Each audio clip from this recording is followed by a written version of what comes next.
स्वागत है आपका मेरे यूट्यूब चैनल में।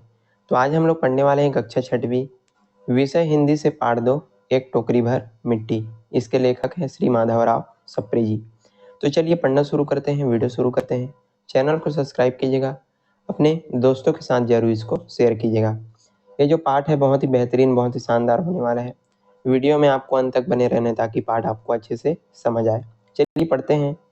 इंसान का अहंकार उसे अन्याय और विद्वेष करने को प्रेरित करता है। इस हेतु वह छल, झूठ और षड्यंत्र करने से भी नहीं चूकता। इंसान को यदि अहंकार हो जाता है, यहाँ पर बताया जा रहा है, इंसान को यदि अहंकार हो जाता है तो क्या करता है, अन्याय विद्वेष करने के उसको जो है प्रेरित करता है, और वो जो है छल कपट करता है, षड्यंत्र भी किया करता है। परंतु सत्य और ईमानदारी की एक चोट उसे हकीकत की धरातल पर ला पटकती है। लेकिन यदि कोई इंसान सत्य है, ईमानदार है, तो उस जो झूठे इंसान को आसानी से क्या कर सकता है, हरा सकता है। परिणाम स्वरूप उसका अमीर जाग जाता है, उसे सत्य की पहचान हो जाती है। और जो झूठ बोलने वाला इंसान होता है उसे अपनी गलती का क्या हो जाता है, एहसास हो जाता है। प्रस्तुत कहानी में एक जमींदार द्वारा असहाय विधवा की झोपड़ी को हथियार लेने के बाद की स्थिति का प्रभाव पूर्ण चित्रण हुआ है। इस कहानी में एक जमींदार रहता है और वो जो है एक विधवा की झोपड़ी को क्या कर लेता है, अपने कब्जे में कर लेता है। इसी को इस पाठ में पढ़ने वाले हैं। यह कहानी मानवीय संवेदनाओं से जुड़ी हुई है। विधवा के कथन से उसका हृदय परिवर्तन होना और विधवा की झोपड़ी को जमींदार द्वारा लौटा देना, यही इस कहानी का सार तत्व है। वो जो महिला है वो क्या बोलती है जिससे जमींदार का हृदय परिवर्तन हो जाता है और जमींदार उसकी झोपड़ी जो है वापिस कर देता है। इसी को हम इस पाठ में पढ़ने वाले हैं। चलिए पढ़ते हैं। किसी श्रीमान जमींदार के महल के पास एक गरीब अनाथ विधवा की झोपड़ी थी। जमींदार साहब ने विधवा से बहुतेरा कहा कि अपनी झोपड़ी हटा ले, पर वह तो कई जमाने से वहां बसी थी। एक जमींदार थे, उनका क्या था, बहुत बड़ा सा महल था जमींदार का। अब जमींदार के महल के पास एक क्या थी, गरीब अनाथ विधवा की एक क्या थी, झोपड़ी थी। अब वो जो जमींदार साहब है उसको बोलता था कि तुम अपना ये जो झोपड़ी यहाँ से हटा लो, ऐसा करके बहुत बार उसको बोल चुका था वो जो है। लेकिन वो जो थी, वो जो विधवा थी, वो उसमें जो है बहुत सालों से उसमें रहती आ रही थी। उसका पति और एकलौता पुत्र भी उसी झोपड़ी में मर गए थे, और वो जो उसका जो पति था, उसका जो पुत्र था, वो भी इसी झोपड़ी में क्या हो गए थे, मर गए थे। पतोह भी एक 5 बरस की कन्या छोड़कर चल बसी थी। मतलब उनके पास एक क्या थी, उनकी जो बहू थी, और उनकी एक 5 वर्ष की बेटी थी, मतलब उनकी पोती, तो उसको छोड़ करके वो भी चली गई थी। अब यही उसकी पोती इस वृद्ध काल में उसका एकमात्र क्या थी, आधार थी। मतलब ये जो बुढ़िया और उसकी पोती, ये दोनों ही उस झोपड़ी में क्या करते थे, रहते थे, और यही उसके सियाने अवस्था, बुजुर्ग अवस्था का क्या था, आधार था।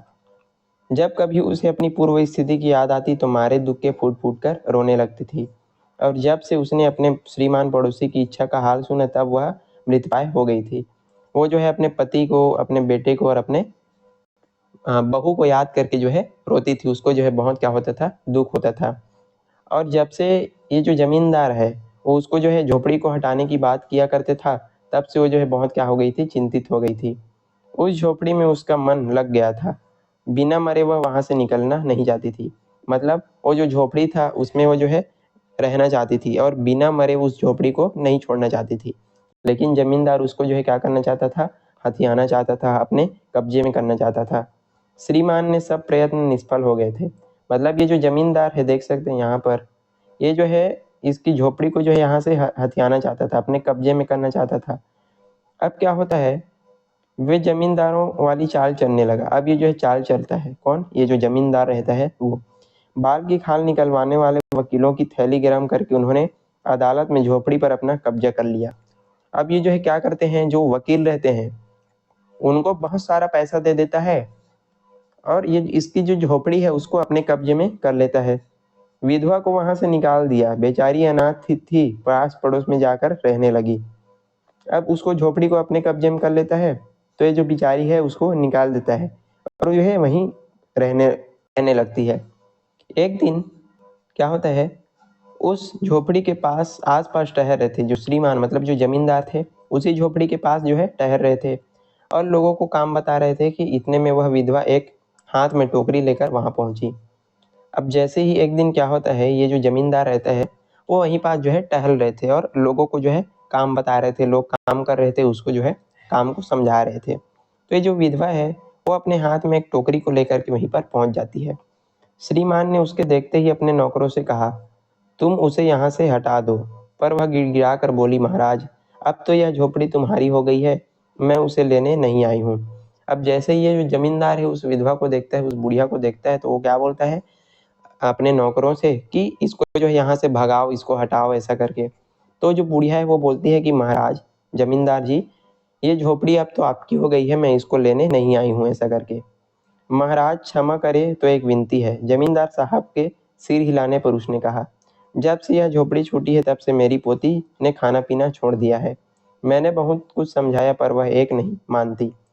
वो जो है बोलती है कि महाराज जब से आपने मेरी झोपड़ी जो है कब्जे की है, मुझसे छीन ली है, तब से जो मेरी उसकी जो पोती थी जो 5 साल की थी, उसने जो है खाना पीना छोड़ दिया है, ऐसा करके उसको किसको बताती है, जमींदार को।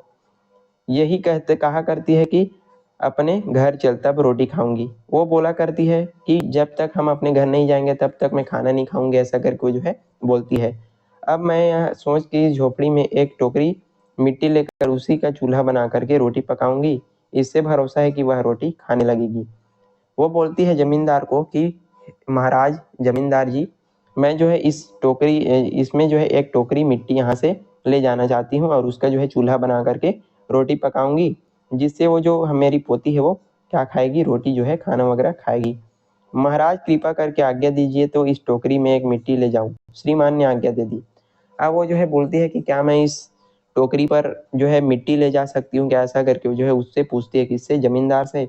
तो जमींदार उसको जो है ठीक है ले जाओ, ऐसा करके बोलता है। विधवा अपने झोपड़ी के भीतर गई। वहां जाते ही उसे अपनी पुरानी बातों का स्मरण हुआ और उसकी आंखों से आंसू की धारा बहने लगी। जैसे ही वो जो अपने घर के अंदर जाती है, अपनी झोपड़ी के अंदर जाती है, तो उसको जो है पुरानी बातों का क्या आ जाता है, याद आ जाता है। उसके पति, उसके बेटे, उसकी बहू, सबकी याद वो जो है उसको आ जाती है और उसकी आंखों से फिर आंसू आने लगते हैं।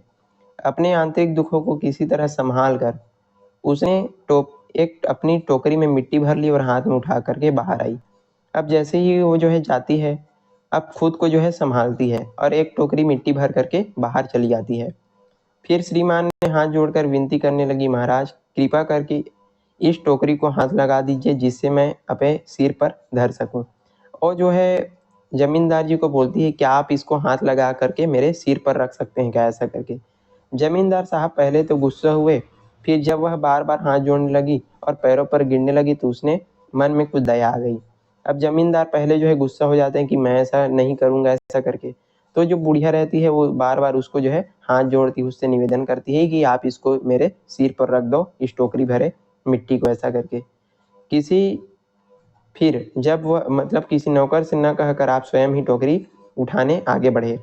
जमींदार स्वयं जो है टोकरी को उठाने के लिए आगे बढ़ते हैं।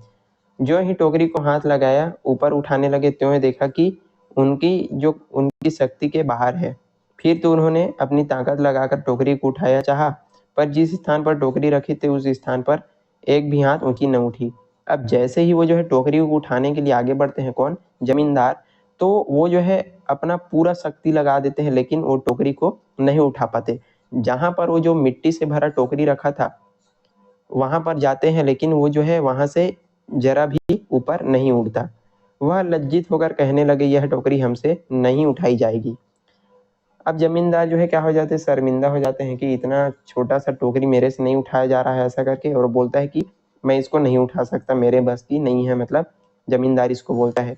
यह सुनकर विधवा ने कहा, महाराज नाराज न हो तो आपसे एक टोकरी भर मिट्टी नहीं उठाई जाती तो इस झोपड़ी में हजारों टोकरियां मिट्टी पड़ी है, उसका भार आप जन्म भर कैसे उठा पाओगे। आप इस विचार पर विचार कीजिए। अब जैसे ही ये जो है नहीं उठा पाता तो जो बुढ़िया है, जो विधवा है, वो बोलती है कि महाराज आपसे तो एक टोकरी मिट्टी नहीं उठाई जा रही है, लेकिन इस झोपड़ी के अंदर तो हजारों टोकरियां मिट्टी है, उसको आप जो है कैसे उठाओगे, ऐसा करके। इस पर आप जो है विचार कीजिए। जमींदार साहब धन मद से गर्वित होकर अपना कर्तव्य भूल गए थे, पर विधवा के कहे हुए वचन सुनते ही उनकी आंखें खुल गई। कृतकर्म का पश्चाताप कर उन्होंने विधवा से क्षमा मांगी और झोपड़ी वापस कर दी। अब जमींदार साहब को जो है क्या था, धन का बहुत घमंड चढ़ गया था, अहंकार हो गया था, इसी कारण वो जो है अपना कर्तव्य भूल गए थे। कर्तव्य उनका क्या था कि सबको जो है साथ रहना, सबके साथ अच्छा व्यवहार करना। तो इन सब चीज़ों को जो है क्या कर दिए थे, भूल गए थे। कौन? जमींदार। अब जैसे ही ये सब बोलते हैं कौन कि आपसे एक टोकरी मिट्टी नहीं उठाई जा रही, इसमें तो हजारों टोकरियां मिट्टी है, उसको कैसे उठाओगे ऐसा करके, तो जो है उनको सत्य का ज्ञान हो जाता है और वो जो है अपना जो पश्चाताप है वो करने लगते हैं और उसको विधवा से क्षमा मांग करके उसकी झोपड़ी जो है वापिस कर देते हैं। तो ये था आज का हमारा पाठ, एक टोकरी भर मिट्टी। आई होप आपको ये जो पाठ है वो समझ आया होगा। यदि वीडियो पसंद आया होगा तो लाइक कीजिएगा, अपने दोस्तों के साथ जरूर इसको शेयर कीजिएगा और चैनल पर नए हैं तो जरूर इसको सब्सक्राइब कीजिएगा। और यदि आपको इसका प्रश्न उत्तर चाहिए तो मुझको कमेंट में बता सकते हैं। चलिए आज के लिए बस इतना ही, मिलते हैं इसी प्रकार के अन्य वीडियो के साथ, तब तक के लिए पढ़ते रहिएगा। धन्यवाद।